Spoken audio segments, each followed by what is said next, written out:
aqui hoje de forma presencial, eu, Marina, Tatiane, Luciele e Nadab, para falar sobre o que é TDAH.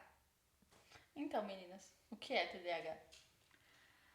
Bom, né, quando a gente fala de TDAH, né, no mundo da internet principalmente, todo mundo meio que virou especialista sobre, né, e TDAH, né, é uma questão neurodivergente, não usando assim um vocabulário tão científico, né, porque aqui o vídeo é para ser para leigos, enfim, o cérebro da pessoa funciona de maneira diferente, né? Então, em várias situações, e daí sim a gente pode especificar, né, em que momentos e que situações que o cérebro funciona diferente dos demais.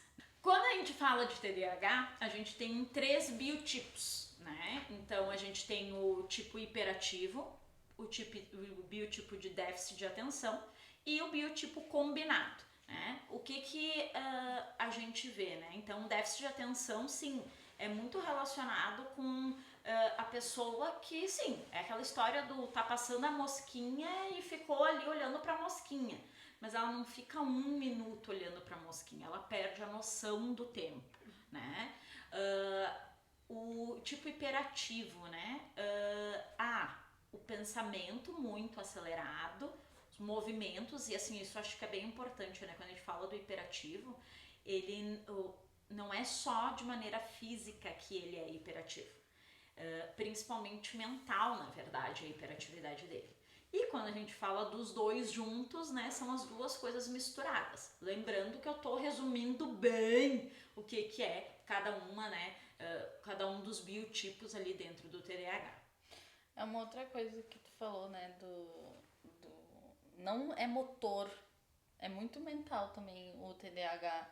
E às vezes isso acaba sendo mascarado, principalmente pelas mulheres, no desenvolvimento ali.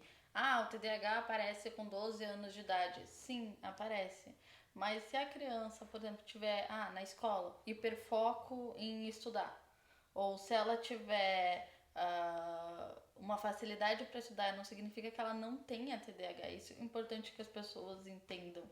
Ela pode sim ser uma boa aluna, a pessoa pode ter uma boa nota e não ficar correndo pela sala, né? Como um estereotipo, assim, do TDAH. Porque daí às vezes e sim, né, até pouco tempo atrás era associado o TDAH com dificuldade de aprendizagem.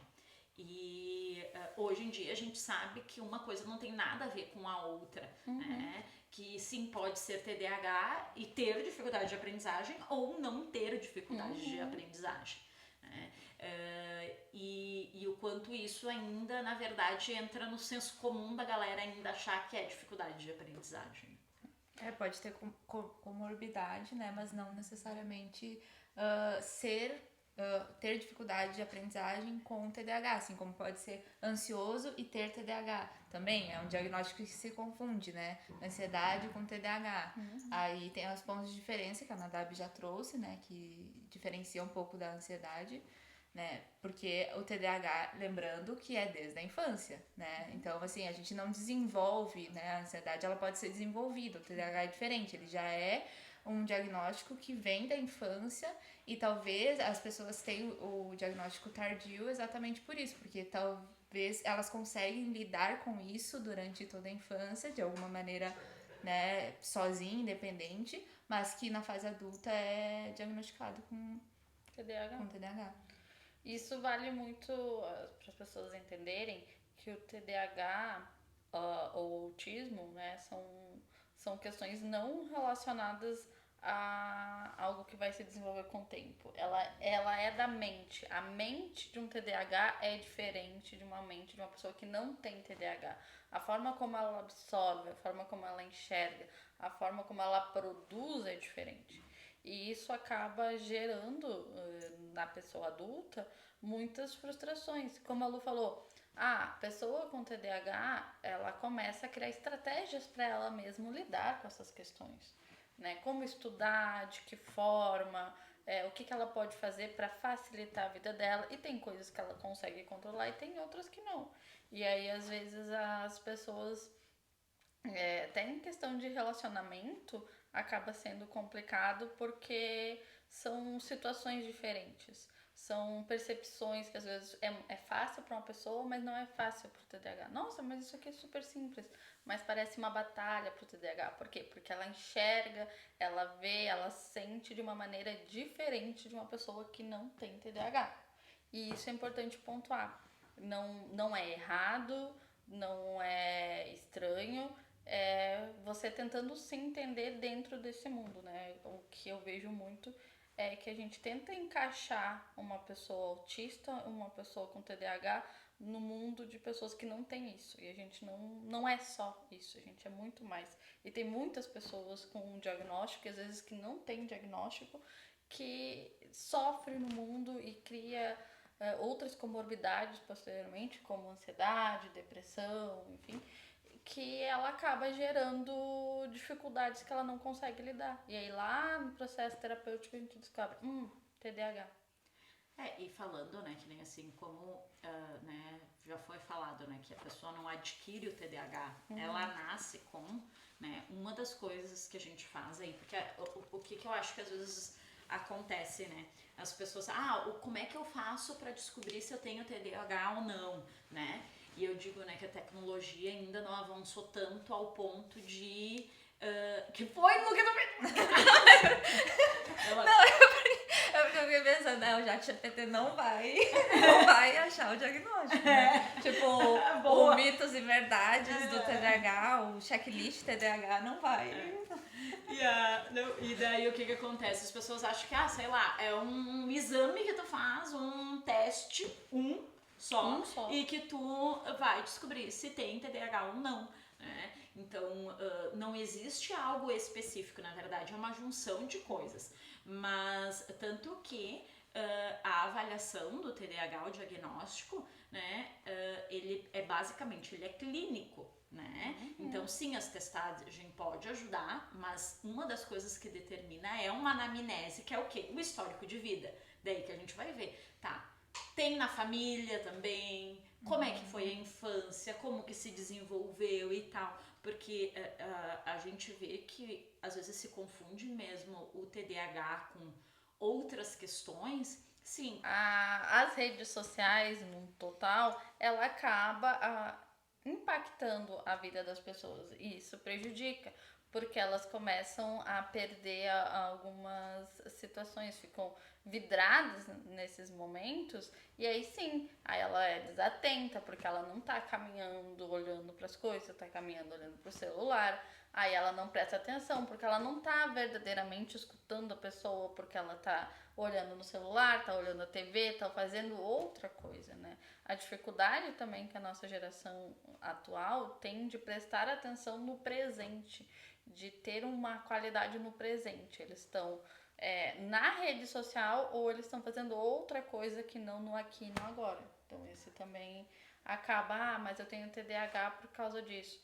Bom, tu já modificou algum comportamento seu do tempo presente para ver se realmente é TDAH ou não? Deu uma melhorada? Não, sempre teve? São questões que vocês têm que se perguntar e vocês têm que procurar um profissional para fazer essa avaliação.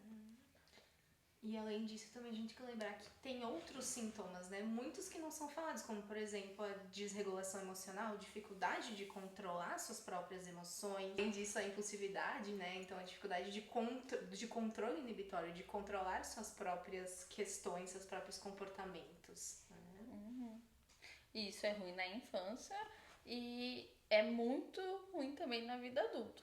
Não vou dizer que a gente cria estratégias, cria, mas tem coisa que só se resolve na terapia mesmo, que é questão, relação da inibição e de rigidez emocional ali, né, que tipo, tem que ser tudo do nosso jeito, a gente se frustra, a gente tem sentimentos muito intensos perto do que a maioria. Eu acho que é importante falar um pouquinho, né, da questão ali, né, da sensação de prazer, como é diferente para quem tem TDAH, né? O cérebro, né, do TDAH, ele absorve, né, a sensação de prazer diferente de um cérebro de uma pessoa normal. Dura muito menos tempo do que uma pessoa dita normal, né? Então, o que acontece? Por isso que é muito comum o TDAH ter né, a questão das comorbidades, até mesmo em se viciar em jogos, bebida, droga, álcool, vídeos pornô, enfim, né, tantas outras coisas, compras também e tal. Porque Alimentação. Alimentação, isso, porque daí é aquilo, né, é o prazer imediato, né? Eu preciso suprir aquilo de alguma forma, então, coisas que... É uma das características, é o funcionamento, né, do cérebro, do TDAH, né? E daí até a gente pode falar daí da medicação, né? Que a medicação ajuda nisso, prolongar essa sensação também, né? O quanto que, o que é que a medicação acaba fazendo, né, no cérebro, né? Então, assim, claro, a gente tem vários tipos de medicação, né? Claro que é interessante tomar a medicação se tu tem um diagnóstico com orientação médica, porque a gente vê também pessoas às vezes se querem estudar para um Enem, por exemplo, tomar uma medicação para tentar ter aí uma performance maior, mas o quanto isso acaba prejudicando o organismo da pessoa. E é importante também pensar na medicação que ela vai sim causar efeitos colaterais, né? Que ela vai, até você se adaptar à medicação, coisas podem acontecer, você pode... Bom, a bula tá aí pra isso. Mas o importante é, nem toda medicação e vai dar certo pra todo mundo. Então, o que faz sentido pra Nadab pode não fazer sentido pra mim, porque somos pessoas diferentes. Por mais que o TDAH possa existir em nós duas, somos pessoas diferentes, então a forma como a medicação vai responder é de cada ser humano. Cada um corresponde à medicação à sua maneira. O que faz sentido pra ti pode não estar fazendo sentido pra mim. Então, Até não tomem medicações sem prescrição médica, pelo amor de Deus. Não é num clínico geral. Busquem especialistas, psiquiatras, avaliação neuropsicológica para ter esse diagnóstico, e até porque existe a possibilidade também de vocês terem alguns sintomas do TDAH, mas isso não fechar diagnóstico, mas isso não significa que vocês não estão sofrendo com os problemas do TDAH. Que é a importância da terapia daí, né? Não adianta só tomar medicação e não criar estratégias ali que melhoram, porque é isso que a Tati falou, né? Essa questão da medicação, ela vai variar muito também por causa do contexto de cada pessoa. Cada pessoa trabalha de uma maneira, vai estar envolvida com algumas coisas. Lembrando, o TDAH, ele não só dificulta a vida de quem estuda, ela dificulta a vida de forma geral do adulto funcional que trabalha normalmente, né? Então isso é importante também de ter noção. Por que existe várias medicações? Porque cada uma tem uma finalidade, né? Se a gente trazer aqui exemplos bem básicos, a Ritalina é curta duração, é ali um período que vai durar, que às vezes faz mais sentido para determinada pessoa, pela questão do contexto dela, a Ritalina, do que um Venvance, por exemplo, que é longa duração. Então, além disso, por isso que se automedicar é muito problemático, porque a gente tá querendo os benefícios da medicação, né? Mas sem o diagnóstico, talvez esses benefícios não vão funcionar, porque o teu cérebro funciona de uma forma muito tranquila, né? Não precisa. E outra coisa que eu acho que é importante, até falando, né, que daí a gente entra nos perigos da medicação, né? Por exemplo, ali da Ritalina, o Vivance, tanto que faz pouco tempo, né, que veio pro Brasil o Atenta e o Atenta, né, que é uma nova medicação.